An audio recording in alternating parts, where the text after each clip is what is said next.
I think he'll settle for that. Say he's got a buffer zone. Say he has, defeated NATO, which is how it's framed in Russia.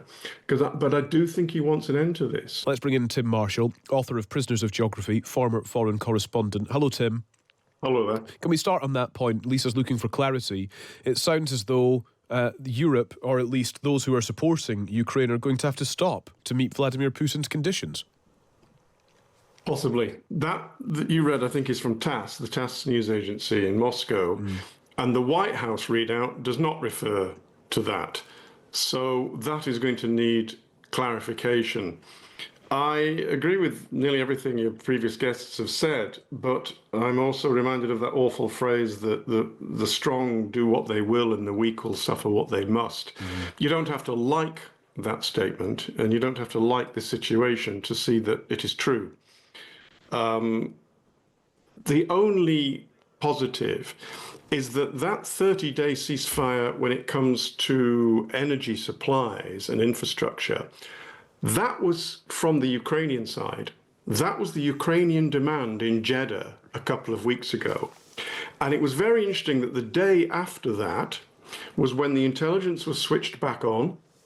And the day after that was when the Ukrainians pounded Russia and hit several Russia key infrastructure and energy places. And just today, Ukraine has struck Astrakhan refinery. So that's the only mention of Ukraine. But the background to this is that Trump doesn't care about Ukraine. Russia's proved it can't even get to Kyiv, never mind getting to the Atlantic and therefore threatening America one day. So he doesn't care. What he cares about is China. He wants this one sorted. Whether and if that requires selling out Ukraine, he is prepared to do that. And this isn't a bright side, this is a realistic view.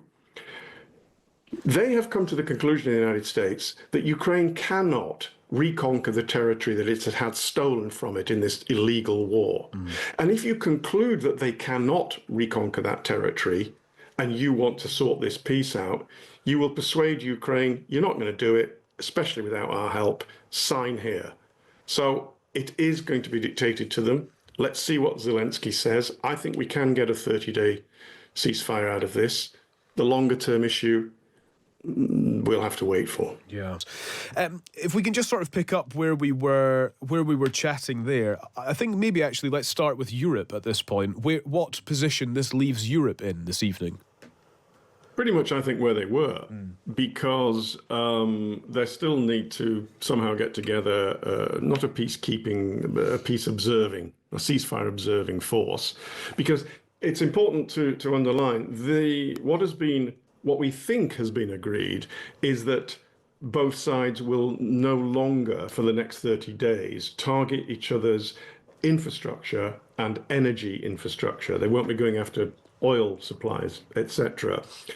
It is not a ceasefire on the ground, where Russia at the moment has a slight advantage. It's pressing forward. So it's not on the ground. So they seem to have agreed that, although we are going to need clarification from three sides. We need clarification from the United States that it is their understanding that what Russia wants about halting military aid and intelligence is a reference to the longer term ceasefire, both on the ground and in the air and at sea. Or are they talking about, yes, we agreed to this 30-day limited ceasefire, only if you switch off the intel again? That's not quite clear. So then we also need clarification from Moscow that reference they've made, because it's not in the American readout, the reference the Russians have made refers to the longer term negotiations, not to this 30 days.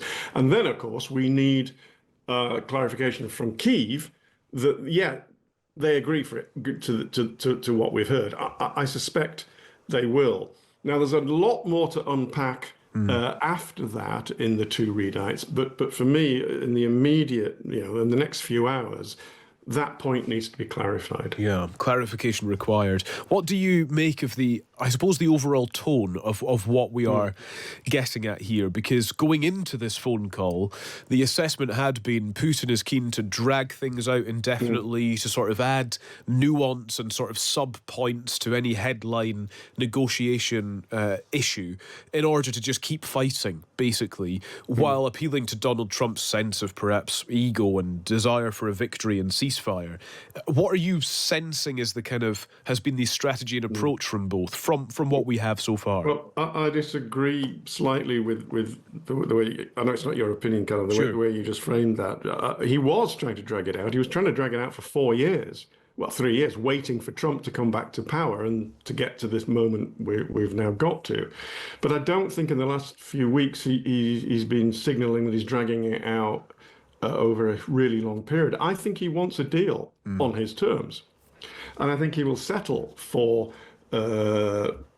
stealing the 4 provinces that they've now say they've annexed, and of course Crimea. And I think that is what's going to happen. So, which is going to lead me to Europe in a moment. I think he'll settle for that. Say he's got a buffer zone. Say he has, defeated NATO, which is how it's framed in Russia. But I do think he wants an end to this. The economy really is hurting. The Ukrainians are reaching their energy infrastructure. But when it comes back to Europe, the reason they're not even mentioned in this is that this is cooked up between Moscow and Washington. Yeah. Ukraine has been bullied into it. And one of your listeners wrote in, and I understand this emotion and this support for Ukraine, but your listener wrote in, emailed saying, they have to reconquer all the territory, but it's not going to happen. It is not going to happen without massive American help, which isn't going to happen. And the Europeans, the best, and I think they will be able to do this if the fighting continues, is to put enough in to hold the line. Not to reconquer all that territory, 20% of the country that Russia has stolen, just to hold the line. And so the Americans have concluded this is the reality. Let's get out of it. Brief point. If we get a chance, I wouldn't mind talking about Iran because that's mentioned here. But brief point. Today in the Bundestag, the German parliament, they voted through a measure to have something outside of the constitution. The German constitution does not allow a level of debt past a certain level. They've amended their constitution today to allow extra borrowing for military because they realize their military is 10 to 15 years behind most of modern Europe's. That the Bundeswehr is in no shape to do very much at all. But it's going to take them a decade to get into shape. It's going to take most of the European militaries a decade to get into shape.